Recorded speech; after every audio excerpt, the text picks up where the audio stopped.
Señoras y señores, bienvenidos a este nuevo programa, por supuesto, por vía de mientras. Bueno, ya sabe usted que es video, pero también nos escucha en podcast, nos escucha también en la radio.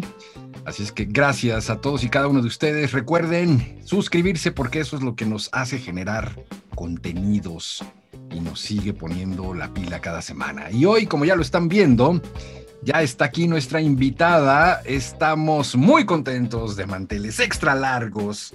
Vemos que su casa está hermosa, como de decoración increíble. Lo que hace un buen filtro de Zoom, amigo. ¡Qué maravilla! Mariana Miná, señoras y señores. Ay, muchas gracias. Gracias, amigo. Gracias, amigo. Aplausos llueven. Las ovaciones. No, ni tanto. Mariana Miná, me da mucho gusto saludarte. Estamos celebrando 100 años de la radio en México, lo cual es un pretexto ideal para encontrarnos, platicar y poner sobre la mesa este medio maravilloso que tanto nos ha dado, y tanto nos sigue dando. Y tanto nos dará, ¿eh?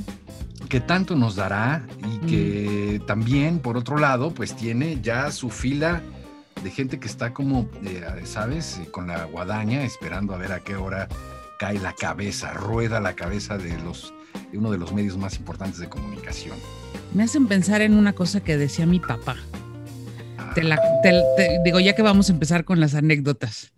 Que mi papá siempre decía que la vida es algo que uno se inventa todos los días. Y esta gente, en vez de ver la guadaña, debería de inventarse una nueva vida radiofónica, porque de eso se trata esta nueva centuria que tenemos enfrente de vida de audio, los que venimos del audio, según yo. De acuerdo, estoy totalmente de acuerdo. Pero bueno, de eso y de muchas cosas más vamos a platicar en por vía de mientras. Lo que sí quiero decirles es que pues hay mucha gente que nos había preguntado también sobre Mariana Miná, porque trabajamos juntos allá hace, ¿qué serán? 8 años, 7 años más o menos. Sí, mano, ya. No puedo creer que haya pasado tanto tiempo. Cuando te debía yo unos Windex. Exactamente. Exacto. Oye, de veras, nunca te trajiste los Windex. Te debo unos Windex todavía. Sí, tienes toda la razón. Han de ustedes saber que yo le manchaba el vidrio de la cabina, todos los programas de ideas y sonidos, todos le hacía caras, gestos, le ponía mi mano, porque nuestra cabina daba a la oficina de nuestro HH gerente. Entonces, le debo unos Windex. Al otro día que llegaba en la mañana, así, ¿qué pasó? Aquí unas manos. Oye, cuéntanos, querida Mariana.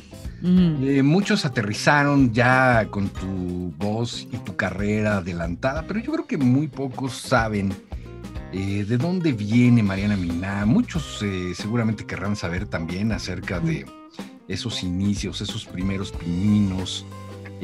Cuéntanos, por favor, de la pequeña Mariana Miná, de su familia. La pequeña Mariana Miná. La familia Miná. Cuéntanos. Claro, queremos saber. Pues la todo. familia Miná, sí somos, vaya, del lado de mi papá, por sobre todas las cosas, somos una familia que sí trae los medios en la sangre. Mi papá periodista, mi papá documentarista, pero yo te puedo decir que eso no fue lo que a mí me llevó a la radio. Yo era una feliz estudiante de comunicación. Yo según yo iba a ser cineasta, ¿ves? Pero cuando me inscribí a la Ibero y empecé a ver los subsistemas, en ese momento la Ibero tenía más chance de que yo fuera periodista, porque teníamos pues, todos unos maestros de primera categoría en la Ibero. Y entonces me inscribí a periodismo y agradezco, porque hasta hoy ha sido de las mejores herramientas que he tenido para desarrollar mi carrera, que luego se fue para totalmente a otro lado, como tú bien sabes. Pero la radio llegó como un accidente a mi vida. O sea, Yo no escogí la radio me escogió a mí. Ni siquiera todo el mundo diría, bueno, Mariana, todo el mundo me dice, es que con esa voz, lo último que yo me imaginaba en esta vida es que mi voz se veía para radio. Yo quería ser cineasta y escribir, ya sabes, la siguiente gran película. Un día mi mamá, que Dios la bendiga, porque además sigue aquí, se despertó, yo creo que con Saturno retrógrado y Mercurio también, y dijo, ninguno de mis hijos se va a quedar aquí, ya sabes, de juniorzazo estudiando en la Ibero y haciendo nada. Así que de hoy para adelante todas sus pedas, libros, ahí se los pagan. Yo les pago lo que me toca, la comida que tienen, ese techo que tienen encima de ustedes. Mi papá, ya sabes, paga la universidad y dijo, con eso tiene. Mi mamá dijo, techo que tienen encima, las 3 comidas. Todo lo demás corre por su cuenta. Entonces yo, ya sabes, dije, bueno, ¿qué voy a hacer? No sabes hacer nada. En su cuarto semestre de la carrera te pondrás los calzones derecho y es ganancia. Entonces, mi mamá, entonces voy con mi tía, que era mi madrina en la época. Primero voy con mi papá y mi papá me dice, busca. Entonces voy con mi papá. Antes de que empieces con tus lágrimas. Sí. Cerca un laboro, cerca. Entonces, claro. Oye, pero tienes que contarnos tu familia. No, bueno, mi papá es un periodista que, gracias a Dios, a lo largo de su vida tiene y tuvo una carrera espectacular en los medios de Italia y del mundo. Entrevistó a Fidel Castro, fue gran amigo de Mohamed Ali, entrevistó al Dalai Lama. Y hoy en día, pues ya es un hombre que escribe libros, escribió su autobiografía, que acaba de ser un bestseller en Italia, 10 semanas seguidas en los top 10 de los libros más vendidos en Italia. ¿Tu papá es de origen italiano? Mi papá es de origen italiano, y se dedicó mucho tiempo a hacer diferentes cosas. Estuvo en la tele, tuvo un programa todos los domingos. Se ha ganado varios premios, el Camera d'Oro en Berlín. O sea, pero su influencia más que en lo que yo hice en la vida fue en cómo lo hice. Y de eso, si quieres, hablamos después. Uh-huh. Pero básicamente le dije, papá, ¿qué voy a hacer? Cerca. Y ahí fue donde me dijo, la vida es algo que uno se inventa todos los días, hay que inventársela. La vida no te llega preparada, ni te la van a dar así como en la boca, ¿no? Entonces, y ese ha sido como un poco mi lema para hacer todas las cosas que he hecho en audio en la vida, inventármelas.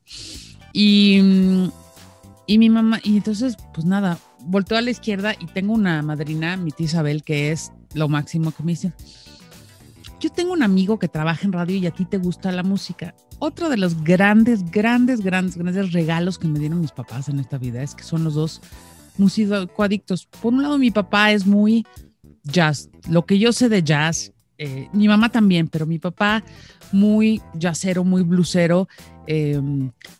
Siempre le gustó la música, la canción de autor también le gustó, pero no, entonces por ahí tenía yo una influencia y los grandes conciertos, mi papá fue el primero que me llevó a conciertos.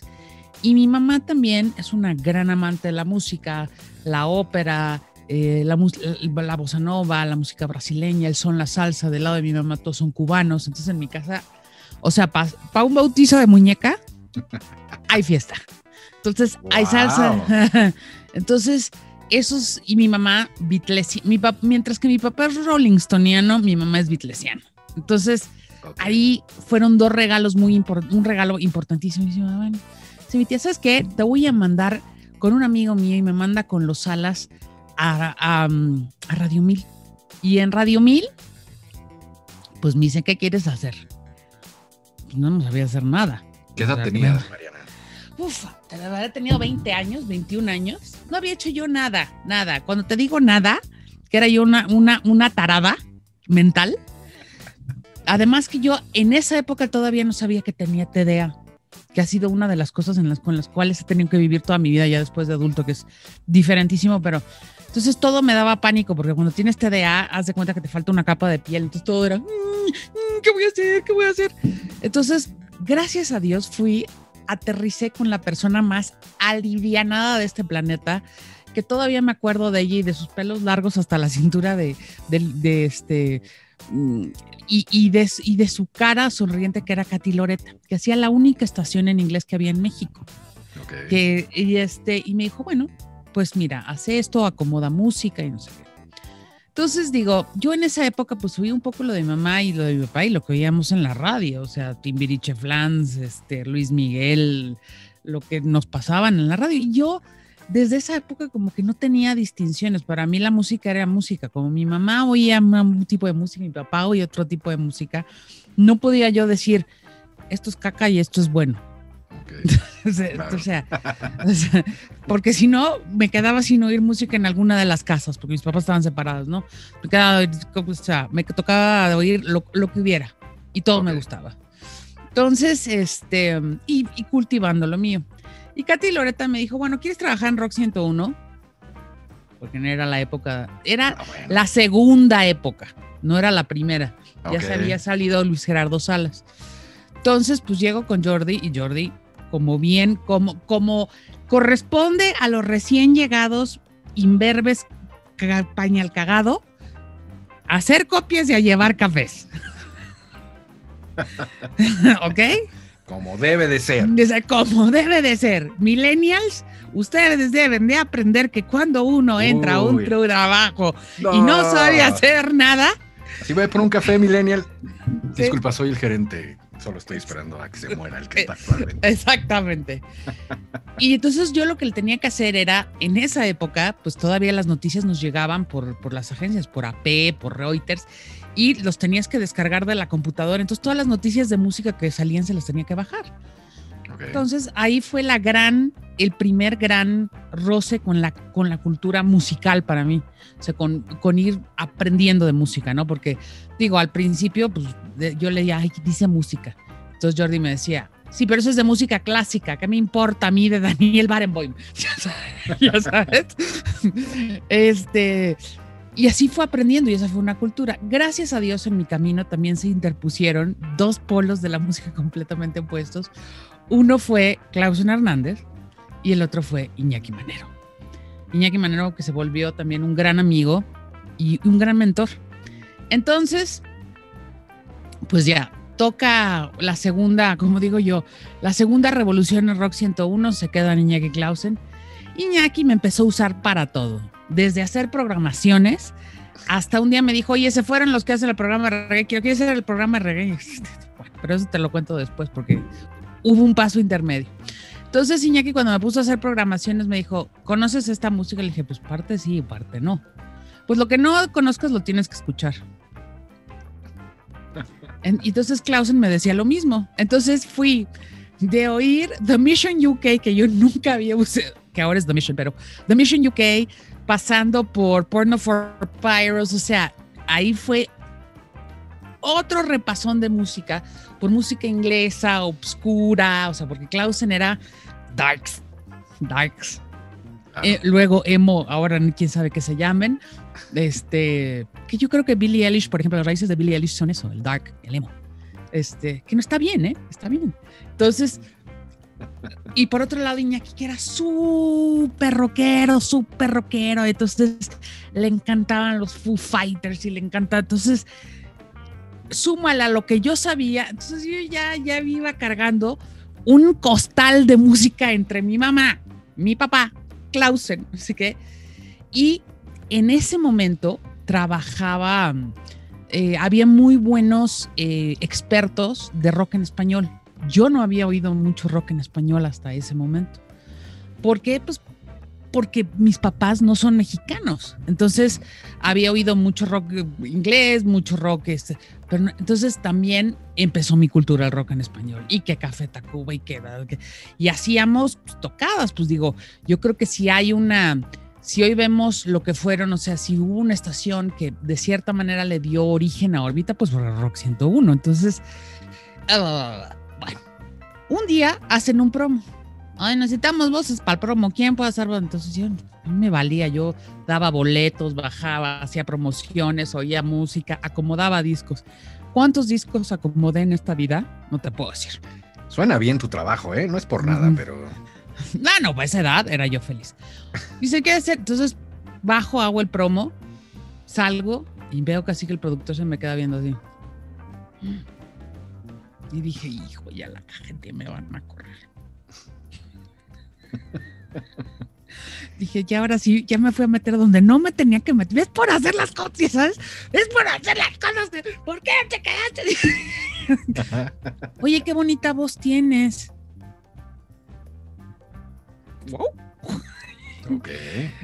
Entonces yo dije, pues gracias. Así es bueno todos los días.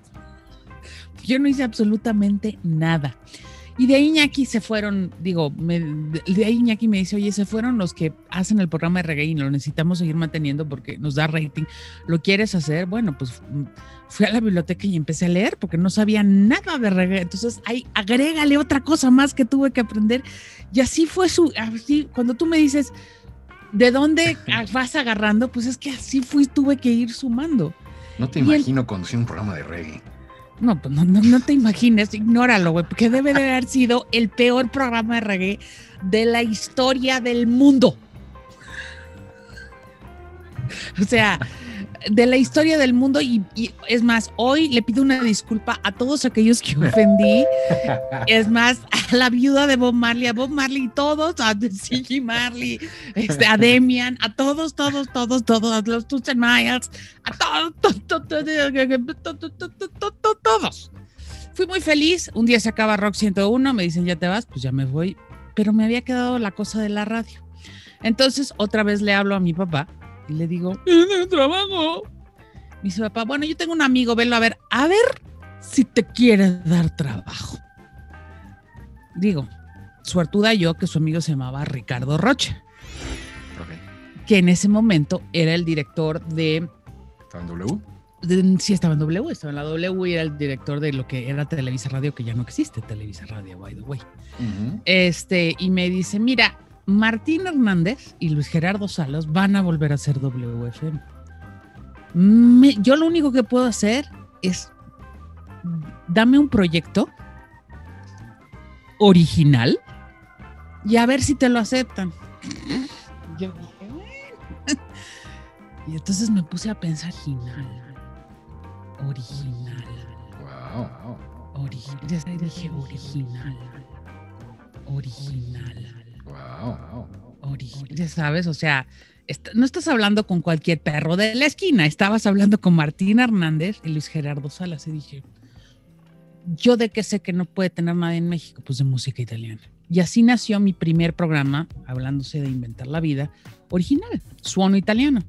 Suono Italiano es un programa que te traía lo mejor de la música italiana, o sea, en ese momento, lo que estaba sonando en la radio en Italia, yo conseguía con amigos que me mandaran los CDs de Italia o con las disqueras que poco a poco fui generando con disqueras independientes y también con los disqueros de Italia, o sea, con Warner, relaciones, y luego me empezaron a mandar discos. Entonces era un programa bien padre porque tú estabas oyendo lo que estaba de moda en Italia en ese momento, era como si estuviera. Entonces a Martín le encantó la idea, a Luis Gerardo también, y fue un hit. Hay gente que todavía el día de hoy me dice, ¿cuándo vuelvas a hacer Suono Italiano? No. ¿Qué es mi siguiente pregunta? ¿Cuándo vuelves a hacer? Cuando quieras, quieras. Toda esta entrevista era para llegar a ese punto. ¿Cuándo vuelves a hacer Suono Italiano? No, me divertí enormemente. ¿Cuánto tiempo estuvo al aire el programa? Suono Italiano estuvo como un año.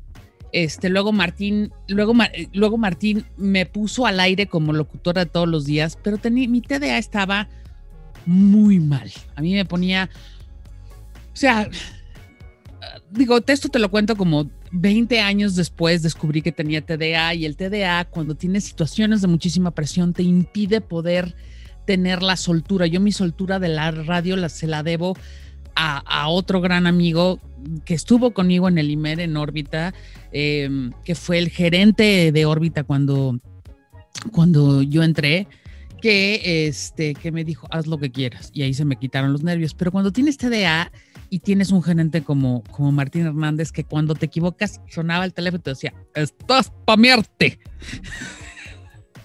Pues entonces más te ponías nervioso, más te trababas, más. Entonces, al final del día, no funciona al aire como locutora normal, que quién lo diría hoy en día, ¿no? ¿Quién lo diría hoy en día? Pero sí me costó muchísimo trabajo, y entonces, pues nada, después de un año duró 2 años Suono Italiano, y ya después me fui, porque Suono Italiano iba en guión, entonces yo lo leía, se me ocurrían cosas bien inteligentes que decir, las leía, pero me salían muy bien. Oye, pero tú pensabas que era un asunto tuyo de profesional, o sea, sin saber todavía que tenías este TDA, ¿a qué le atribuías este asunto de, ¿por qué no me sale?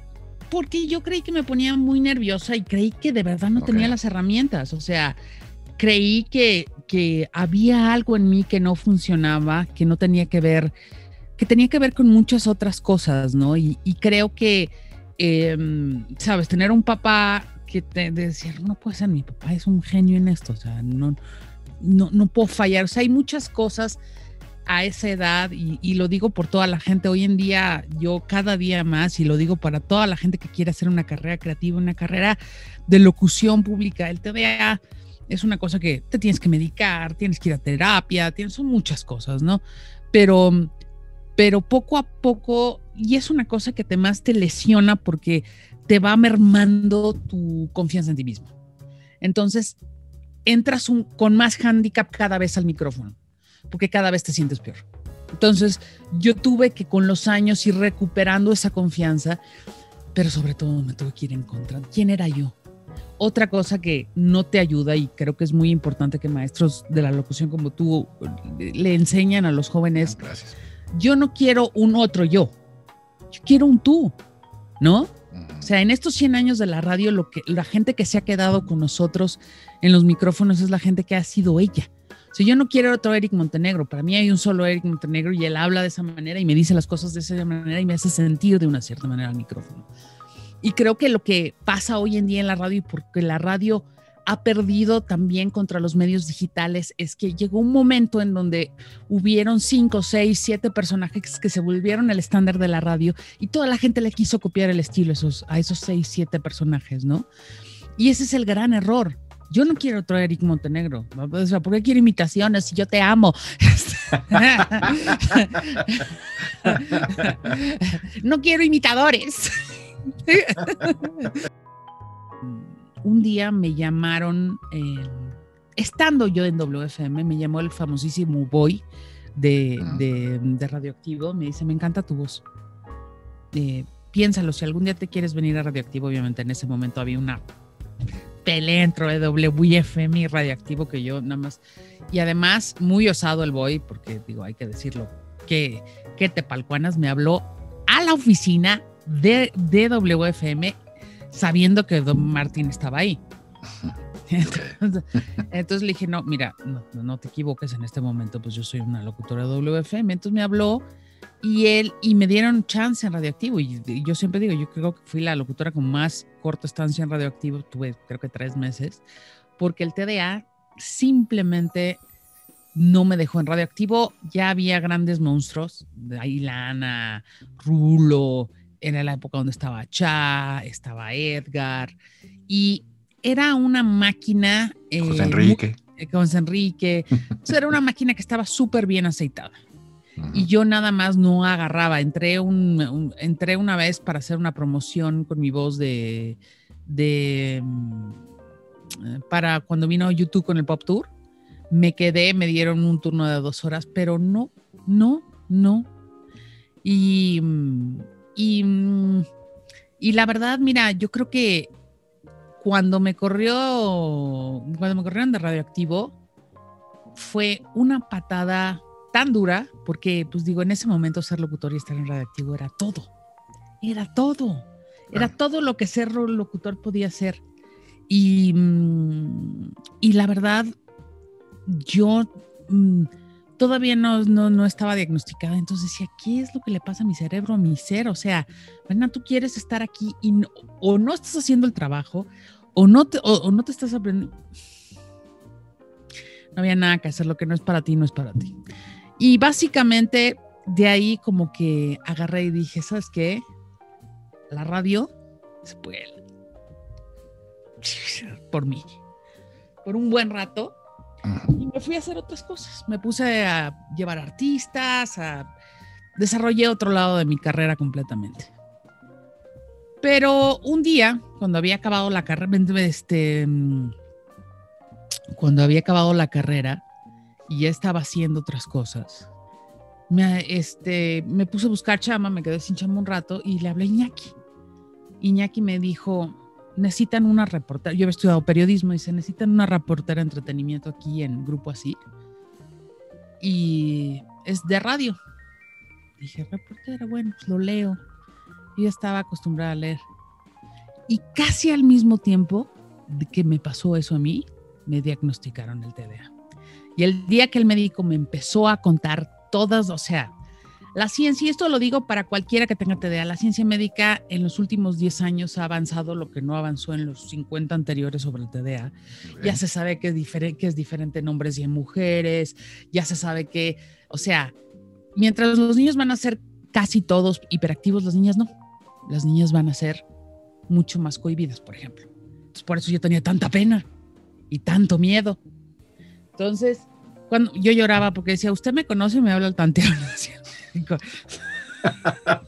Deje de estarme describiendo. Sí, no, usted tiene micrófonos en mi casa. Usted tiene micrófonos en mi casa. No, me escribió mi vida tal y como había sido. Ahora, lo que él no se podía explicar era cómo yo no había tronado todos los años uno tras otro, porque yo iba así, había sido de cuadro de honor todos los años.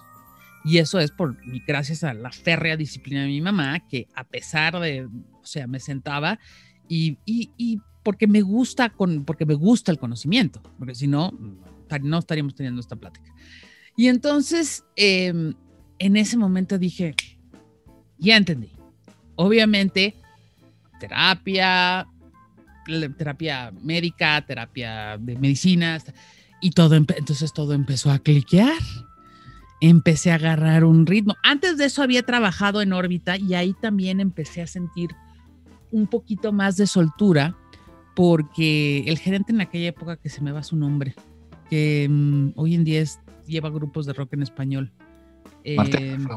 Martel fue otro gran aliado mío, porque se dio cuenta primero que yo era un espíritu libre y me dijo, haz lo que quieras. Primero me dio un programa los sábados, luego hicimos un programa en la mañana, Gerardo y yo. Gerardo, el que hace las voces de Pokémon. ¿Vázquez? Gerardo Vázquez, sí. Gerardo y yo hicimos un programa que me acuerdo de él y un día lo vamos a volver a hacer nada más de podcast y por chiste, que se llamaba Desayuno Continental, que cómo nos reíamos Gerardo y yo en ese programa. Pero ninguno de los dos estaba listo para estar con ninguno de los dos. Eso es otra cosa que pasa en la vida, que tienes que aprender hay cosas que no van a funcionar. Cada quien puede vivir con sus gustos personales. Yo te puedo decir que yo no oigo banda. No es que la odie, pero no la oigo. O sea, en mi casa no hay un disco de banda. Pero tienes que saber, porque si te consideras un profesional del mundo de la música, un poquito tienes que saber. Por eso se ve tu casa tan pacífica, porque no hay banda. Sí, claro. Sí, mi casa. Ni siquiera las plantas se mueven con el aire. No.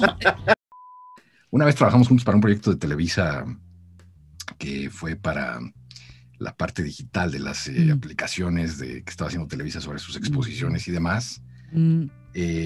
Pero también has estado haciendo cosas trabajaste para Coca-Cola. Sí, hace como, yo aparte de ti, yo siempre, yo digo que a mí me han tocado puros hombres feministas en esta vida, jefes feministas, ¿no? Jefes, y otro de mis grandes jefes ha sido un hombre bajo el nombre de Juan Saldívar, que digo, es un hombre muy polémico porque es un hombre que los innovadores siempre toman decisiones que causan polémica, y Juan siempre ha sido uno de esos, que me ha llevado con él a aventuras digitales. Y después de estar en noticias mucho tiempo, yo me hice una pregunta válida, si quieres, que me dije, primero me fui a trabajar en una revista porque me dije, bueno, ¿qué voy a poner en mi currículum cuando tenga 30 años? ¿Sabe hablar bonito en la radio? Entonces dije, no, creo que es hora de abrazar la adultez, ¿no? Entonces, él me dijo, ¿y tú sabes de música? Le dije, Dijo, mira, voy a fundar esta tienda de música en línea, ya estaba, en Estados Unidos ya estaba iTunes, y me dijo, tenemos un deal en Televisa con Intel, ¿verdad? Y ahí empezó mi vida en el mundo digital, que es mi vida de hoy en día, sobre todo. Tú desde ese entonces, por lo menos para mí, has sido siempre como esa gurú a la que hay que consultar sobre para dónde va todo este asunto digital, porque de verdad lo tienes bien establecido. Yo creo ciegamente en todo lo que dices, así es que espero que un día no vayamos todos El otro día me dice un amigo mío, pero oye, pero no publicas en Facebook. Mis clientes también muchas veces me dicen, pero es que tú tus redes no publicas mucho. Le dije, güey, si estoy en las mías, no estoy en las tuyas. sea, tú me pagas porque yo publique en las tuyas y te lleve las tuyas. Ese es un discurso vendedor. Que va a estar en las mías y estoy trabajando en las tuyas. Para eso me pagas, ¿no? Sí, o sea, ¿qué quieres? Que esté publicando, ¿quieres 7 fotos de mi perro? Bla, bla, bla, bla, bla. Ahí están 7 fotos de mi perro. Es Mariana Mina. Buenísimo. ¿Cabe la radio en el mundo digital? Cabe la radio, pero tenemos que acostumbrarnos a pensar que la radio, o sea, le podemos decir radio, le podemos decir audio digital, le podemos decir, o sea, yo ahora les digo, es como el matrimonio. Hoy en día la gente ya no va al registro civil y se casa, pero decide vivir junta. ¿Por qué decide no ir al registro civil y casarse? ¿O por qué decide no ir a la iglesia? ¿Y por qué? Porque hemos decidido que nuestra relación, nuestros lazos emocionales no necesitan un soporte físico, ¿no? O sea, no necesitan estar validados por una autoridad si lo que cuenta es lo que sentimos entre tú y yo. Entonces, o sea, si tú ves una gráfica de dónde la gente consume audio hoy en día, porque ya no le voy a decir radio, le voy a decir audio. De entrada tenemos que empezar a ver, ya cómo lo haces. Lo puedes hacer en una cabina, lo puedes hacer como lo estamos haciendo tú y yo desde tu casa y mi casa, o desde una cabina y otra cabina, pero la gente consume audio desde su teléfono. Y ese teléfono, ¿y qué consume? De todo, de todo. O sea, yo me acabé creo que la radio tiene cabida, sí, porque no podemos vivir sin que nos cuenten historias y nos narren lo que vivimos, lo que queremos escuchar, o una fantasía exótica entre los oídos, y porque también los seres humanos, o sea, hay una frase de una película de Alejandro González Iñárritu, creo que es 21 gramos, donde está Benicio del Toro hablando con otro personaje y le dice, ¿sabes dónde está la cárcel? La cárcel está aquí. Y la radio es el único medio que te da un espacio para la libertad, mientras que ¿cómo te puedo decir? El cine te obliga a reforzar lo que estás escuchando con lo que estás viendo, entonces hay muy poco espacio para tu imaginación. Los libros y la radio te dan un espacio donde tú puedes fabricar lo que falta en tu mente. Y ahora estamos en el momento de los podcasts. ¿Por qué? Porque acabada la radionovela, acabado el formato tradicional narrativo en la radio, porque no lo supimos sostener, porque también en América Latina la radio se llenó de políticas, se llenó de contenidos que la gente dijo, esto es aire frito, no me den aire frito. O sea, no me vengan a repetir cosas que oigo en la calle. Se llenó de gritones, nos llenamos de promociones, la radio dejó de ser esa cosa que te acompañaba. El éxito de estaciones como Horizonte, y a veces creo, y lo digo con mucha humildad de programa como el mío, era la capacidad narrativa que tenemos, ¿no? Y el día que perdemos esto, se pierde la esencia de la radio, y por eso la radio lo está recuperando a través de estos formatos digitales. Hay una cosa, y eso es otra de las grandes lecciones de mi papá, grandísima, que aprecio de gente como tú y de tener jefes como tú y de tener jefes como otros que he tenido a lo largo de la vida, es, mi papá me dijo, cuando a ti te ponen un micrófono enfrente, los medios de comunicación son un servicio público. O sea, la gente que le dan un micrófono se le olvida que tú estás ahí porque la gente te deja estar ahí. El día que se te olvida que tú estás ahí al servicio de la gente es el día que lo que estás diciendo empieza a perder valor, porque es más un como viaje del ego, me quiero oír decir ciertas cosas para oírme. Y un poco para hacerte una paréntesis que cuando me propusiste esta entrevista, quiero hacer este paréntesis. El motivo por el cual Ideas y Sonidos, el podcast en este momento está parado, es porque hubo un momento de mi vida, que digo, después de muchas pérdidas familiares que tuvimos, te tienes que plantear qué es lo que estás diciendo y por qué lo estás diciendo. Yo creo que esa etapa de ese programa, para mí, ya se acabó.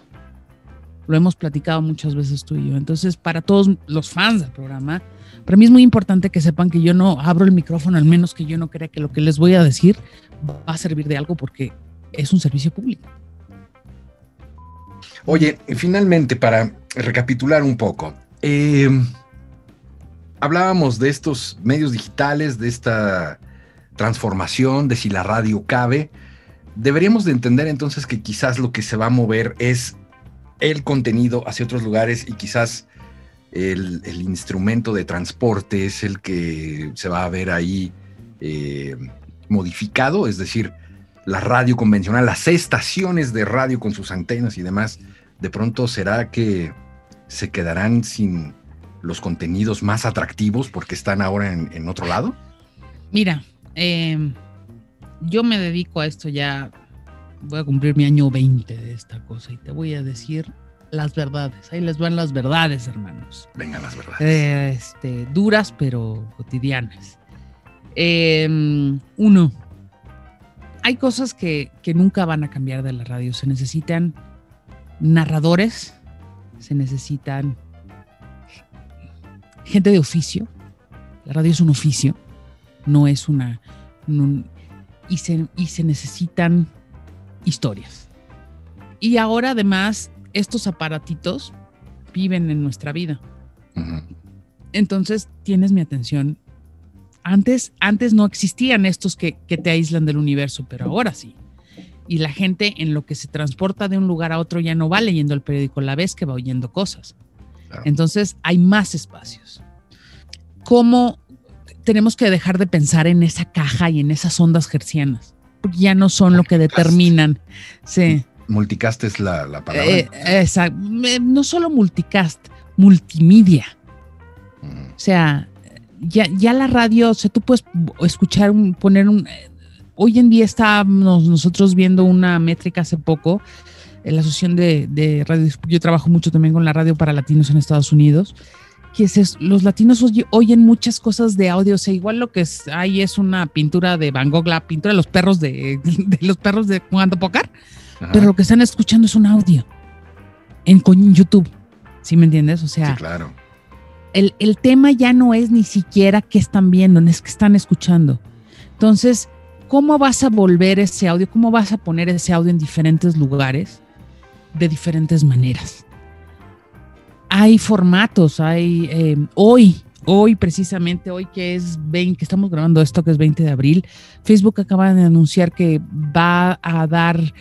acaba de anunciar que ahora va a permitir poner snippets de audio, que va a dejar meter diferentes formatos de audio para que puedas anunciar podcast como trailers de podcast de 2 minutos sin tener que pegar el podcast completo. Yo creo que tenemos que ser muy, muy amorosos con este medio, que nos ha dado tanto a los que nos ha dado.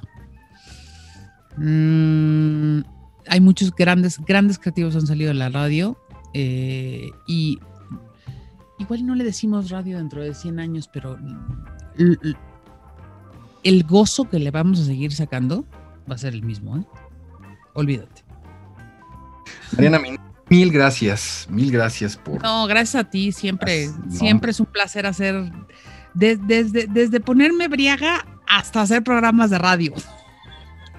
De todo, ¿verdad? De todo, hemos hecho de todo. Exacto.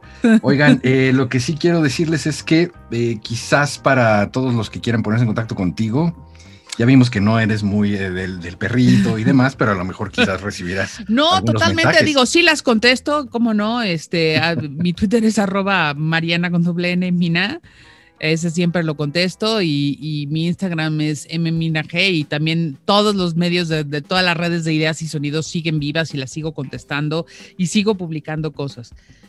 Sé que me odian, pero yo creo que mis clientes se merecen toda mi atención y todas mis mejores ideas. Y también otra cosa que creo es que mi familia se merece que no la fotografíe en sus peores momentos. Exacto. Sí, o sea, una campaña de basta de fotografías familiares, ¿no? En reuniones, además. No, pues es que si cantamos y bailamos en los bautizos de muñecas, ¿te imaginas lo que serían mis redes sociales? Sí, no friegues, mano. Estoy seguro que este episodio le va a dar mucho gusto encontrárselo a mucha gente, porque mucha gente me ha preguntado por ti y ya la vieron, está más que saludable e ideática y llena de sonidos. Mariana Mina, muchísimas gracias y pues nos encontramos pronto, porque vamos a seguir, por supuesto, siempre atentos a todo lo que tengas que decir. Sí, no, y otro día hablamos de percepción de éxito, eso va a estar bien padre. Eso está bueno, ¿eh? Lo voy a agendar, te prometo que sí, vamos a regresar a hablar de eso contigo. Muchas gracias y recuerden que cada semana tenemos un episodio nuevo, estamos celebrando los 100 años de la radio, como ya se dieron cuenta, suscríbanse y bueno, pues activen esa campanita para que les avise cuando hay un nuevo video. Y un abrazo a toda la gente que también nos escucha por podcast. Así es que gracias y hasta pronto. Adiós. No acepten imitaciones. Este es el Eric Montenegro original, no acepten imitaciones. Exactamente. Todo está dicho.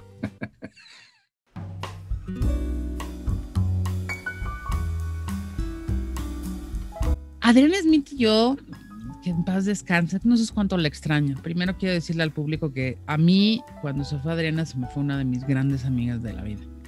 Y sin duda. Con ella viví momentos, digo, aparte que éramos apasionados de la música y lo que ella me enseñó a mí y lo que yo le enseñé a ella, nunca se me va a olvidar. Y además nos perdimos de una mujer con un corazón más grande que la casa. Y yo, digo, una anécdota muy personal que les puedo contar es que viví los últimos días de la vida de Adriana con Adriana. Nos fuimos de viaje juntas. Ok. Y lo considero un regalo que ella me dio, ¿no? O sea, yo me fui a Europa a ver a mi papá y ella dijo, ¿te vas a ir a Italia? Sí, yo me voy contigo. Y se llevó a su mamá, se llevó a su papá, se llevó a su hijo y nos las pasamos, bueno, bomba. Pero Adriana y yo nos conocimos en Asir porque Adriana hacía un programa que era un poco el mismo programa, bueno, con muchas diferencias porque el programa que hacía en Horizonte era mucho más culto y tenía mucha más música refinada dentro del ambiente de la música brasileña, pero ella hacía Azul Brasil en Azul 89 y ahí fue donde nos conocimos y luego nos reencontramos cuando yo trabajé en Televisa, porque en Televisa Digital, que fue el inicio de mi vida en medios digitales, porque yo, dentro de mis otras 800 cosas, yo fundé la primera tienda de música en línea que hubo en México. Entonces, que fue Tarabú, que fue un desastre, pero la fundé. Pues fue, ella no estaba en ese equipo, pero trabajaba en Televisa al mismo tiempo que yo. Y ahí fue donde la encontré y digo, era una persona espectacular. Espectacular, no te la sé definir de otra manera, una persona espectacular.